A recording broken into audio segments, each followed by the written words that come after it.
Who let the dog out? Who? Who? Who? Who? Who?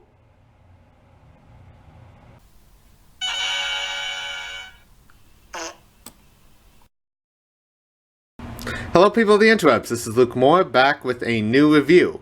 And today I'm going to do a review on the Hasbro Power Rangers Lightning Collection Shadow Ranger. So yes, Hasbro officially owns Power Rangers now, and this is one of the figures from the first wave of this new 6-inch line. And yes, I know this thing's been out for a while, but now I finally have time to film a review for it.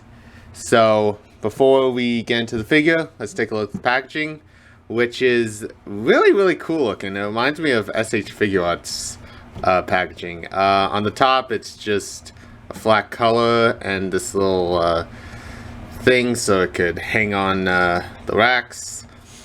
On the front, it says Power Rangers Lightning Collection. The Ranger it's on, and a little silhouette of the Ranger that continues to the side. And the name of the season, Hasbro right here, warnings no one gives a shit about. On the other side, you got another silhouette of the Ranger, and on the back, you got a picture of the figure, but yet it doesn't show the rest of the figures from the wave, which is kind of weird. You got a bunch of other warning signs, and on the bottom, the barcode and other crap you don't care about. So yeah, it's a really nice box. Really do dig it. So yeah, that's pretty much it with it. Now let's get on to the figure. Okay, so here we got the figure itself, and yeah, there are pros and cons with this guy, but overall I think Hasbro did a pretty good job with it. The sculpt's really nice. You got the helmet, you got his armor with the 100 on it, the SPD logo on his arms, got the badge here, his belt with SPD on it. So yeah, overall the suit looks really good. The Shadow Ranger is kind of like a really rubbery suit, so it looks pretty good on here. And I never really got the complaint about the whole muscly look on the Bandai figures, but after looking at this, which doesn't have that much of it, I can totally see the problem. So I'm glad they didn't do that with this. Now the shield, the belt, and the ankle pads are all separate pieces, so that's good. You don't have to worry about them breaking or anything. Now the biggest problem with this is the paint. As usual, there are some paint splotches, like the part on the visor isn't painted fully, and there's a little black smudge on here, and I also have a splotch of metallic blue on his arm. But also, just like with Bandai of America, there is a lot of paint missing. His fingertips and his knuckles aren't painted. The badge on his shoulders is not painted. The SPD logo is not painted. The part around the sirens on his helmet is not painted. And that's really weird because the other figures in this wave, Lord Zed, the White Ranger, and the Downcharge Red Ranger, they all seem to have every detail of them painted. So I don't know what's up with Shadow Ranger. But other than that, it looks pretty damn good.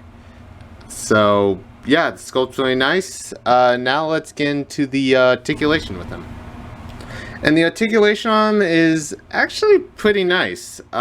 Just like with the Legacy figure, he doesn't have a ball joint head. It can only move side to side and up and down.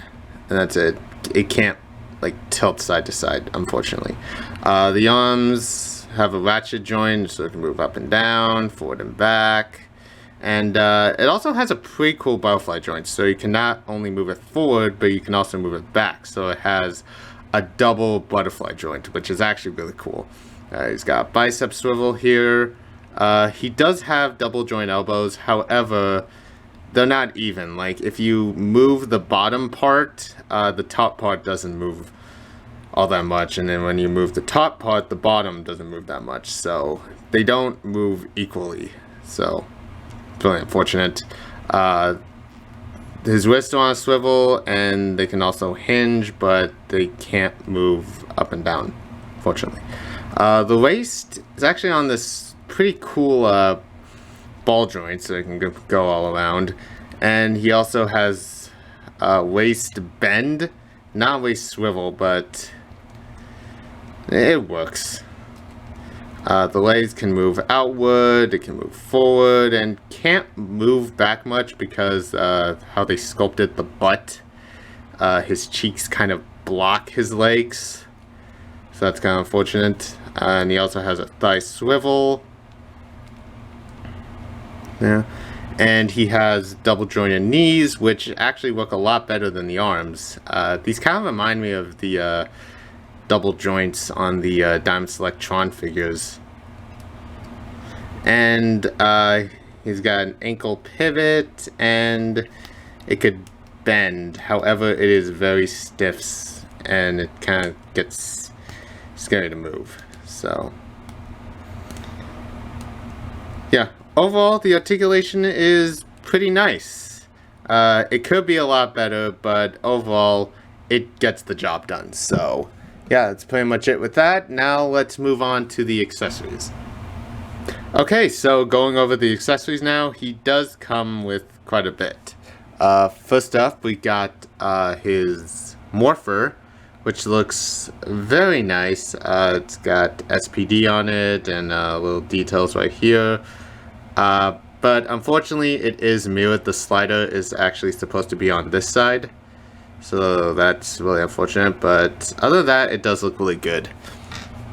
And he also comes with the Shadow Saber, which again looks really good. I think it's supposed to have a little bit more paint, but for what it is, it does look really good. And you can actually store it in the holster on his belt right here. Just take it and slide it in, and it does kind of click in place a little bit. But unfortunately, even though the holster is sculpted on, you can't put the morpher in it, which is very unfortunate. I wish they were able to do that. And for the hands, these are actually the alternate hands. So you just get a default fist and the two-finger finger bang pose, so he can do the whole thing where he does right after he morphs. The hands that are on him out of the packaging is a hand for the morpher and a hand for the Shadow Saber.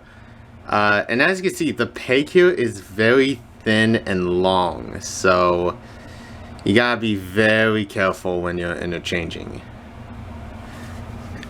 And with all these figures, you do get an effect part. This one is kind of like this clear, translucent blue swirl effect that goes over the blade of the sword. To put on, it doesn't really like click in place. You just gotta just fish it through there the best you can.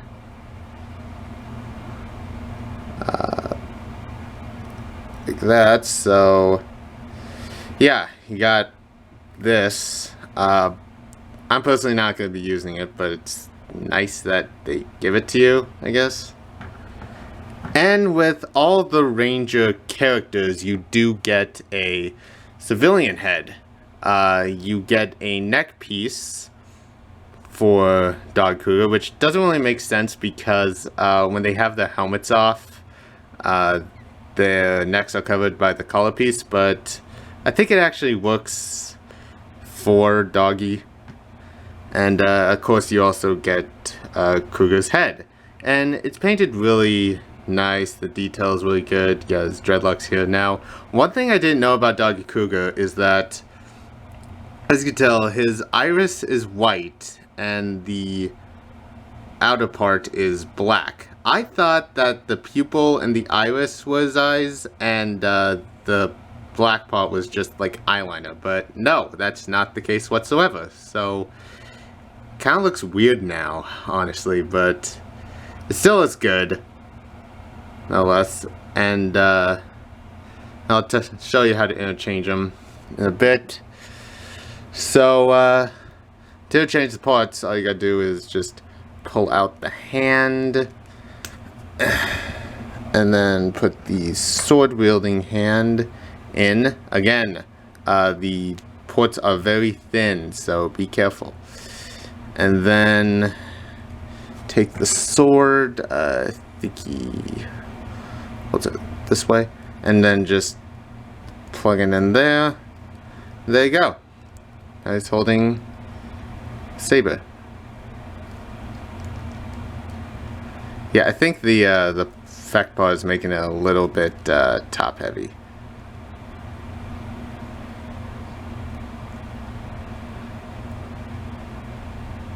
So yeah, you can do that.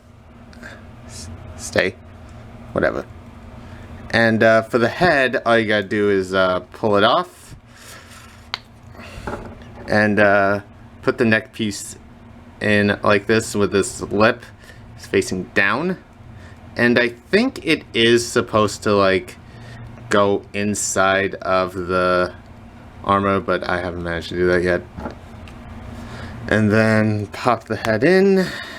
And there you go. Now he's helmetless. We don't usually see this. They never really took off the helmets in SPD. But it's nice that they gave you that option. And to put the morpher in the hand, you just simply put it in like so. And then you can also put it in, but I'm not going to do that. So I'm just going to make him hold his helmet.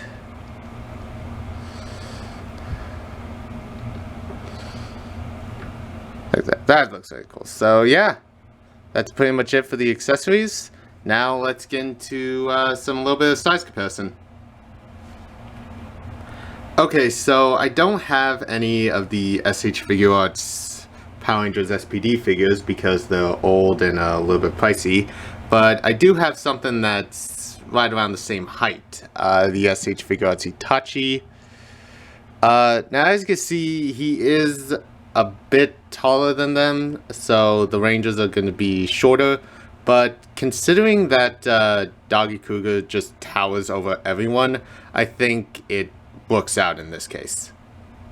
And now here we got a more proper size comparison. Here we got him next to the Bandai Legacy Collection Dino Thunder Black Ranger, and the size is kind of off. These ones were in the 7-inch scale. These guys are in the 6-inch scale, and yeah, overall they are different, but they do have the same problems like crushable joints and unpainted parts. But I gotta say, I do like the Lightning one a bit better. The Legacy figures are pretty good on their own, but they're kind of like the Playarts figures where it's in their own scale. They don't go in scale with anything. But yeah, overall both are really great. And yeah, I like this because it reminds me of the crossover. So overall, this figure is pretty awesome. We didn't know what to expect when Hasbro took over the line, but overall, they did a really good job. So yeah, even though it could use more paint, the articulation's really good, the sculpting is nice, and the fact that they come with civilian heads is also a big bonus. Now, just like with the Legacy line, I'm not going to get every character. I'm only going to get the Rangers from the seasons that I grew up with, from Ninja Storm to RPM, basically the Disney seasons. So if they make SPD, Mystic Force, and all that, I will pick those up. So yeah, if you're a fan of Shadow Ranger, because we don't have much figures of him, I suggest you pick it up. So yeah, that's pretty much gonna be it for me for this video. I hope you guys enjoyed it. Check out my Instagram because I'm more active there, but not really. And I'll see you in the next video whenever I make it. So, bye-bye, folks.